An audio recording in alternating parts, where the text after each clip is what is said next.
So it's the 16th of October, and today I was going to talk about how I look at my garden.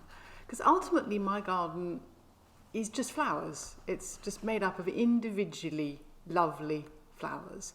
And when I walk around, I tend to look at the flowers. It might seem blindingly obvious, at least it is to me, but it isn't necessarily, because there is more to a garden than the individual flowers. But I love the shapes and intricacies and the way each flower has its own identity and its own character. And from the salvias, I mean, at this time of year the salvias are just glorious. These ones are particularly wonderful, the mauve stem and then the white flower heads. It's just gorgeous. And a dahlia like that, it's just, you've got to stop and stare and be in amazement. But at some level you have to look beyond the individual flower and think, well, how does this flower go with the thing next to it? How does it go with the thing behind it?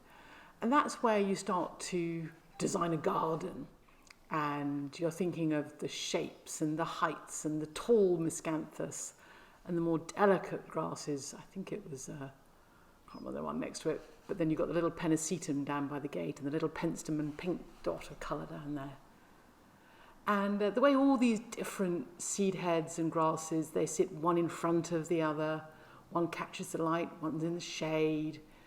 All of a sudden you're painting a picture with shape and colour and the different leaves and the way the flowers repeat and the way they sit in front of the thing behind them.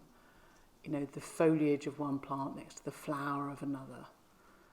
And the combination, that sort of exciting tangle of different things, all fighting for their space, but somehow all having their own character as well. The delicacy of the delphinium in front of the bold dahlia and the old stonework with the ferns. It's a cliche, but we love a cliche.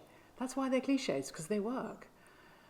And again, across the front of the house, there is still just this wonderful delicacy, and lots of the individual flowers are now rather battered by rain, but it all holds together in this beautiful pattern. And these dahlias just keep on giving. They are absolutely glorious here. But beyond that, you then got to think, how does the garden fit into a landscape?